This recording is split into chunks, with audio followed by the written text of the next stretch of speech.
जिनमें अकेले चलने का हौसला होता है, एक दिन उनके पीछे काफिला होता है। नमस्कार दोस्तों, मैं हूं अंकुश और आप सभी देख रहे हैं गुरुकुल आवासीय बाल विद्यालय का top weekly current affair session, जिसमें आप अपने सपनों को साकार करने के लिए पूरे एक सप्ताह के करंट अफेयर्स का निचोड़ पढ़ने के लिए जुड़ चुके हैं। तो चलिए दोस्तों शुरू करते हैं आज का हम लोग ये स्पेशल वीडियो। चलिए यहाँ देखेंगे हम सबसे जो फर्स्ट हमारा जो टॉप मोस्ट पॉइंट है, यह टीचर्स डे 2020 और इस दिन का इतिहास, यानी कि कल ही हम लोगों ने शिक्षक दिवस मनाया है। तो ये क्यों हम शिक्षक दिवस मनाते हैं, इस वीडियो में हम यह देखने वाले हैं। डॉक्टर सर्वपल्ली राधाकृष्णन जी का जन्म 5 सितंबर 1818 को हुआ था और टीचर्स डे 2020 के अवसर पर डॉक्टर राधाकृष्णन की 132वीं जयंती मनाई गई थी। डॉक्टर राधाकृष्णन का मानना था कि शिक्षकों के पास देश का सर्वश्रेष्ठ दिमाग होना चाहिए। साल 1962 से जिस वर्ष वे भारत के दूसरे राष्ट्रपति बने, शिक्षक दिवस उनके जन्मदिन पर मनाया जाने लगा, यानी कि उनके जन्मदिन से ही हम इसको मनाने लगे हैं। यानी कि 5 सितंबर को हम टीचर्स डे मनाते हैं। आपको पता होना चाहिए कि हमें टीचर्स डे मनाते हुए कुल 58 वर्ष बीते हैं। उनके जन्मदिन का तो 132 वर्ष बीत गया है, लेकिन हमें टीचर्स डे हम पिछले 58 सालों से मना रहे हैं। शिक्षक दिवस का उद्देश्य किसी व्यक्ति के जीवन को आकार देने में सभी शिक्षकों के योगदान को महत्व देना है। इस दिन स्कूलों में छुट्टी तो नहीं होती और छात्रों को स्कूल जाना होता है। हालांकि स्कूल में सामान्य कक्षाओं को उत्सव की गतिविधियों में बदल दिया जाता है और शिक्षकों को उनकी कड़ी मेहनत और छात्र की शैक्षिक जीवन को अंतहीन योगदान के लिए सम्मानित किया जाता है। यानी कि इस दिन उतनी अच्छी से जैसे डेली पढ़ाई होती है वर्ग में, वैसे तो पढ़ाई नहीं होती है, लेकिन शिक्षक को जो है तो इस दिन सम्मान किया जाता है और उत्सव मनाया जाता है। चलिए अगला पॉइंट देखते हैं। अगला पॉइंट है, भारत और रूस ने फाइनल की AK-203 की डील। अब भारत में इसे तैयार किया जा सकेगा, यानी कि AK-47 जो राइफल था, है ना, उसी का ये अपडेटेड रूप आ गया। देखिए AK-2003 राइफल AK-47 राइफल का नवीनतम और सर्वाधिक उन्नत प्रारूप है। यह अब इंडियन स्मॉल आर्म्स सिस्टम ऑस्टल राइफल की जगह लेगा। यानी कि यह AK-47 का अपडेट रूप है और यह हम लोगों को कहां से मिला है? रूस से मिला है। हमने रूस से खरीदा है। बात की जाए इस राइफल की, तो इसमें जो है सो ऑटोमेटिक और सेमी ऑटोमेटिक दोनों ही मोड पर इस्तेमाल किया जा सकता है। इसकी मारक क्षमता 400 मीटर है। सुरक्षा बलों को दी जाने वाली इस राइफल को पूरी तरह से लोड किए जाने के बाद ये अप्रॉक्स 4 किलोग्राम के आसपास हो जाता है। चलिए अगला पॉइंट देखते हैं। केंद्र सरकार ने PUBG समेत 118 चीनी ऐप्स पर लगाया बैन।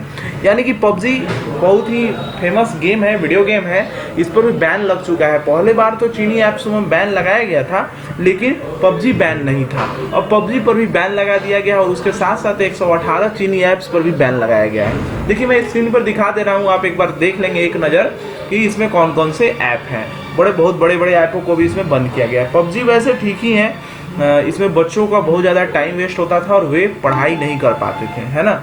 और जहाँ तक मैं बता दूं, बच्चों को कुछ बच्चे अपना स्टेटस लगाते हैं कि PUBG, फ्री फायर, ये सब, तो इस पर ध्यान नहीं देना है। मोबाइल से ही कुछ करना है तो आप मोबाइल से ऑनलाइन पढ़ाई कर लो बाबू, ये काम देगा। PUBG, फ्री फायर कुछ भी काम देने वाला नहीं है।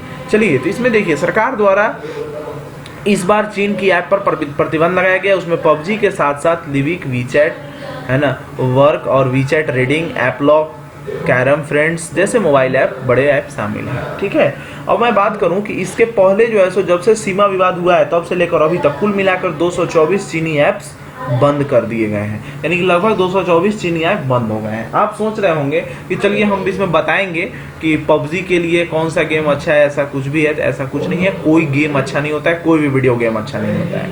कभी भी आप जितना टाइम पढ़ाई करेंगे उतना आपके लाइफ के लिए अच्छा होगा। ठीक है, चलिए आगे बढ़ते हैं हम लोग। इसमें कहा जा रहा है कि सूचना प्रौद्योगिकी मंत्रालय ने कहा है कि विभिन्न स्रोतों से मिली शिकायतों में एंड्रॉयड और iOS प्लेटफॉर्म पर उपलब्ध कुछ मोबाइल ऐप के दुरुपयोग की रिपोर्ट शामिल है। इसमें यह कहा जा रहा है कि ये ऐप उपभोक्ताओं के डाटा को चुराकर भारत से बाहर मौजूद सर्वर को अनधिकृत तरीके से भेजते हैं। चलिए अगला पॉइंट हम देखते हैं। कहता है कि कोल इंडिया 2023-24 तक कितने परियोजनाओं पर 1.22 लाख करोड़ रुपए का निवेश करेगा। तो लगभग 500 परियोजनाओं पर कोल इंडिया निवेश करने वाला है। आगे बढ़ते हैं। वह देश जिसने विश्व का सबसे बड़ा सोलर ट्री विकसित किया है। बहुत खुशी की बात है, भारत ही ऐसा देश है जिसने सबसे बड़ा सोलर ट्री विकसित किया है। आगे है, जिस देश में कैलाश मानसरोवर के पास सतह से हवा में मार करने वाली मिसाइल स्थापित की है, वो चीन है। चीन ने कैलाश मानसरोवर के सतह पर हवा में मार करने वाली मिसाइलों को तैयार किया है। हाल ही में भारत ने पबजी गेम समेत कितने चाइनीज ऐप पर प्रतिबंध लगा दिया है, तो इसकी संख्या 118 है। अगला कहता है, केंद्र सरकार ने भारतीय विमानन कंपनियों को कितने प्रतिशत घरेलू उड़ानों के लिए मंजूरी प्रदान की है, तो ये 60% की है। अगला प्रश्न देखते हैं, हिमाचल प्रदेश ने वार्षिक परीक्षाओं के लिए कितने प्रतिशत सिलेबस को कम करने का फैसला किया है, यानी कि अभी उन्होंने वार्षिक परीक्षा में सिलेबस को कम करने का फैसला किया 30%, यानी कि 30% सिलेबस की कटौती की जाएगी। भारतीय रेलवे बोर्ड के नए सीईओ के रूप में नियुक्त किए गए हैं। कौन नियुक्त किए गए हैं? विनोद कुमार यादव जी। भारत और किस देश के बीच इंद्र युद्धाभ्यास का आयोजन किया जा रहा है, तो यह रूस है। रूस और भारत के बीच युद्धाभ्यास किया जा रहा है। अगला है, रूस ने किस देश के साथ नो आर्म सप्लाई की पॉलिसी जारी रखेगा, ये पाकिस्तान ने। जैसा कि आपको मैं बता दूं कि भारत और रूस के बीच जो है सो बहुत सारे जितने भी आर्म्स हैं हम लोग रूस से खरीदते हैं, यानी रूस हमको आर्म्स अपना बेचता है, लेकिन वो पाकिस्तान को आर्म्स अभी नहीं बेच रहा है, इसी को नो आर्म्स सप्लाई कहा जा रहा है। तो ये जारी रखेगा, यानी पाकिस्तान को यह अभी भी अपना आर्म्स नहीं बेचेगा। किस देश की सरकार ने कैलेंडर, डायरी और त्यौहार ग्रीटिंग कार्ड की छपाई पर प्रतिबंध लगा दिया है, तो इस पर छपाई पर प्रतिबंध लगाने वाला देश भारत है, जिसने कैलेंडर, डायरी और त्यौहार प्रिंटिंग कार्ड की छपाई पर प्रतिबंध है। अभी नहीं छपेंगे। अगला है, हाल ही में नए चुनाव आयुक्त के रूप में किसने अपना कार्यभार संभाल लिया है, तो वो राजीव कुमार जी हैं। इन्होंने अपना कार्यभार संभाल लिया है नए चुनाव आयुक्त के रूप में। विश्व नारियल दिवस किस दिन को मनाया जाता है? हाल ही में मनाया गया है, 2 सितंबर को मनाया जाता है। आगे है, ऑनलाइन शतरंज ओलंपियाड 2020 के कितने विजेता घोषित किए गए हैं, तो भारत और रूस। किसे विजेता, सॉरी मतलब ऑनलाइन जो शतरंज ओलंपियाड हुआ है उसमें भारत और रूस जो है सो विजेता हुआ है। तेलुगु भाषा दिवस किस दिन को मनाया जाता है, तो ये 29 अगस्त को मनाया जाता है। भारत और किस देश ने वीडियो कॉन्फ्रेंसिंग के माध्यम से 14वीं रक्षा नीति वार्ता आयोजित की है, ये सिंगापुर के साथ की है।